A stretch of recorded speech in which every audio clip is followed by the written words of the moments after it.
Okay, thank you very much. So, yes, thank you everyone for coming.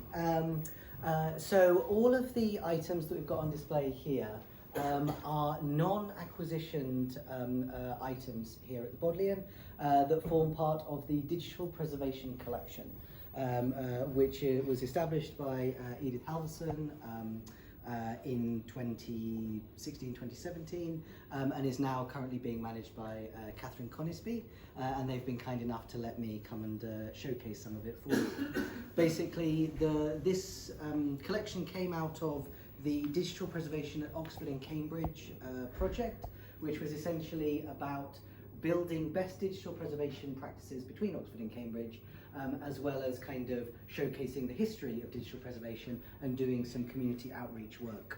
And so far, the bulk of the use that we've got out of this material have been from events like the Random Access Memories series that we did last year, which has been about kind of tech nostalgia and primarily, placing these objects in front of people who may have memories of them and kind of reflecting on, how times have changed. But to get on to the material itself, so up at this end of the table, we have Pride of Place, a 1982 Acorn BBC Micro, which is the output of a project called the BBC Computer Literacy Project, which was basically an effort, a collaboration between the BBC and the Department of Trade and Industry to essentially create a basic level of computer literacy among both adults but also children across the UK.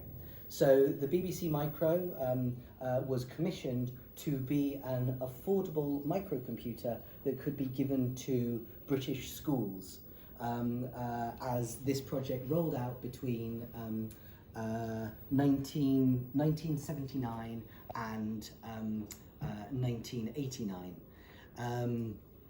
The reason why there was this push was because in 1978 there was a Horizon documentary called Now the Chips Are Down, which was essentially arguing that Britain was being massively outstripped by America, but primarily Japan, in microprocessors and essentially modern industries, that we were being left in the dust because of our lack of computer literacy.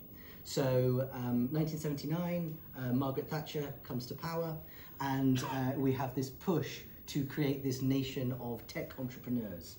So she threw the weight of the Department of Trade and Industry behind essentially this education project. And 80% of British schools had a BBC Micro by the end of the project in 1989. And 2 million units were sold in the rollout of the project.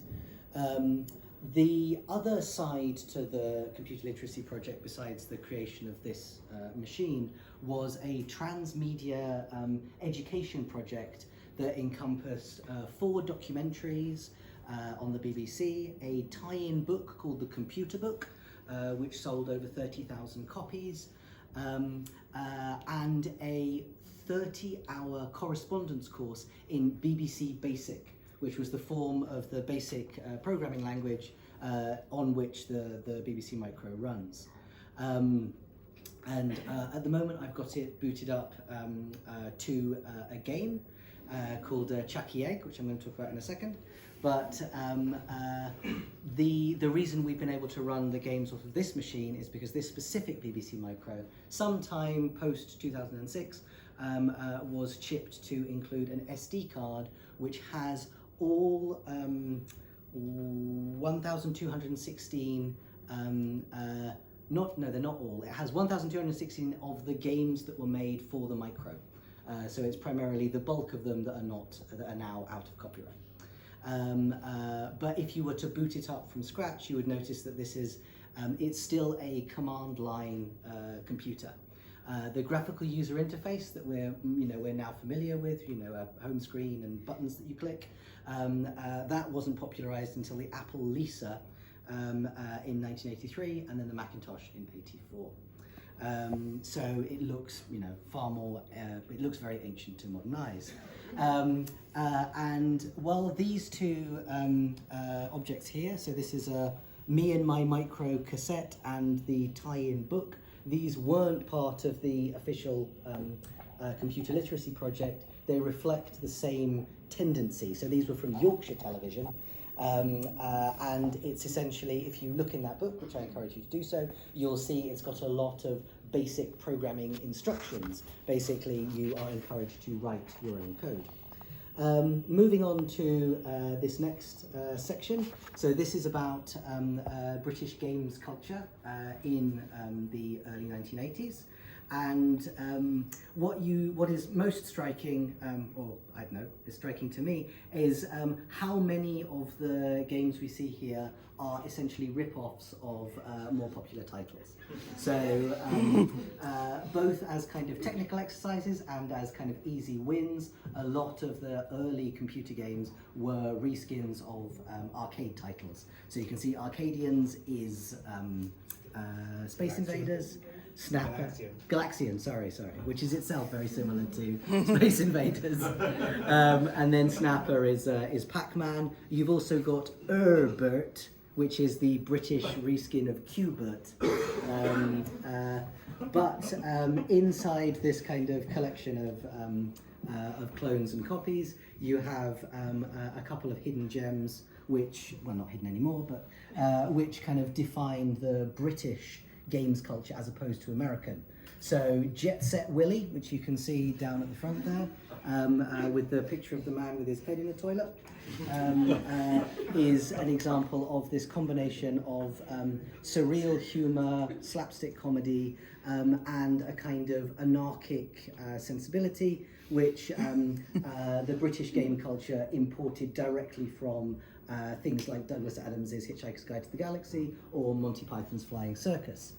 So, as opposed to playing as a space captain or a cowboy, in that game you're playing as a man who recently won a lot of money and he's trying to go to bed because he's very hungover, but the various detritus of his house and his wife are preventing him from doing so. And then Chuckie Egg, which I'll mention because it's the one running on the screen, was made by a 16-year-old boy in an epitome of this bedroom developer culture that we had in the UK, of like kids basically making games in their basements and then sending them into magazines to get published.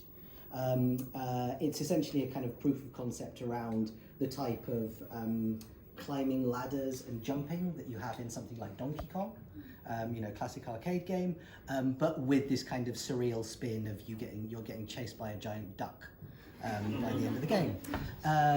I am going slightly slower than I wanted, so I'll be very brief on Elite is the kind of crown jewels of British game design at the time. Incapable of running on an arcade machine because of its scale. It was designed specifically to run on the BBC Micro and the Acorn Electron.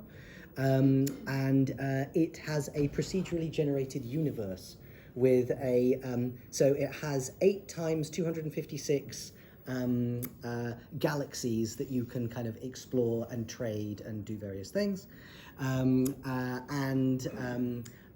It basically it showed the capability of what a machine could do in terms of gameplay design.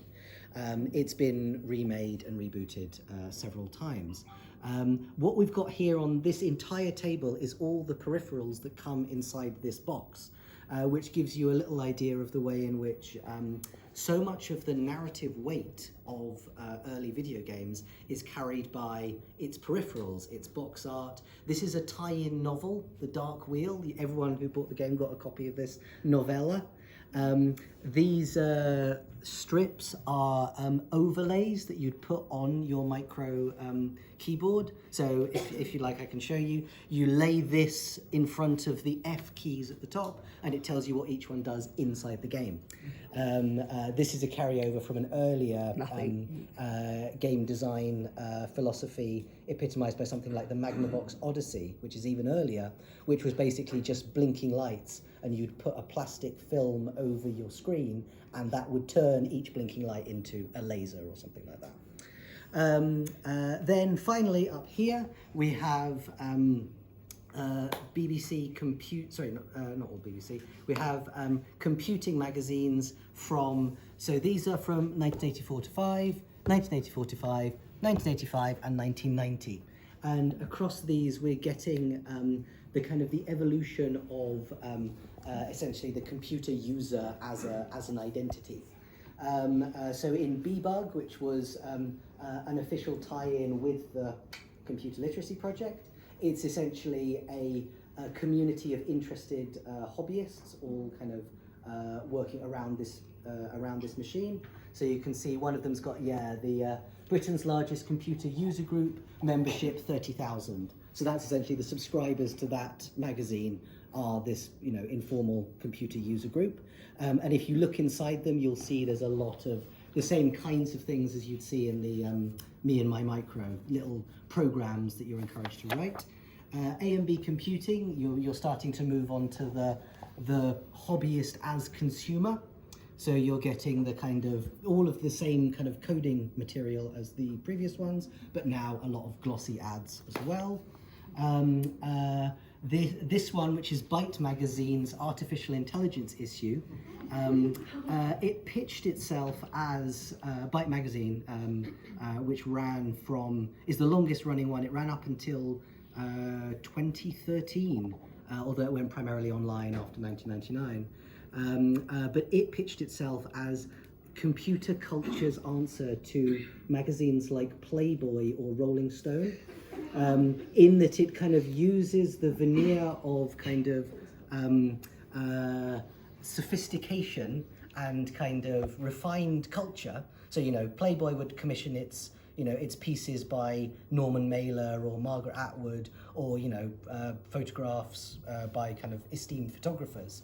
And Byte Magazine commissions articles on neuropsychology, and it has a piece in there by Donald Michie, who was one of the Turing, the Bletchley Park group. So it's, this attempt to a higher level of refinement. And then finally, Acorn User, just interesting because it's this is from 1990. This is the legacy sort of all of these magazines, but by the time you get to 1990, the write your own code section has been reduced to a tiny little slip in the middle of the book. So that's everything. I think I'm slightly over time, but all good.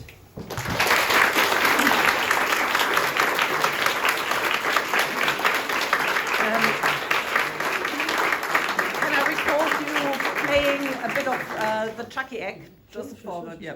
Yeah. Well. We'll do Q&A first. Then. Yeah. So, I mean, it's amazing. Nothing new under the sun. the idea of legal deposit back in 1610-11 was partly to counter piracy of editions, and just fascinating to hear how things were ripped off and copied and sort of adapted to the cultural market. But absolutely amazing presentation. Thank you. Thank you so much.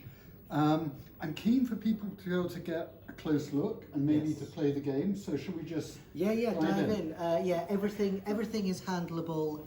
I would encourage you to look inside the cassette sleeves, because that's where you get the real gems in the cassettes. The reason I took out that snooker one is because it's got the most passive-aggressive description of its content I've ever seen. Feel free to poke around. Good. Okay. So while I still have the film running, could you just start a bit of game?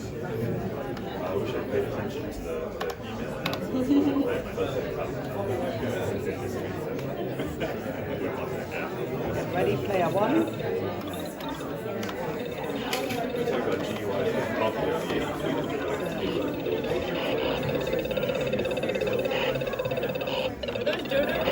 I think they're ostriches. I'm not sure. Okay. Woo. Oh, shit. But yeah, you can see the gameplay is very like a kind of extended Donkey Kong. Yes. And also, I mean, this was remastered as recently as 2019. It got released for iOS. Oh, that's funny.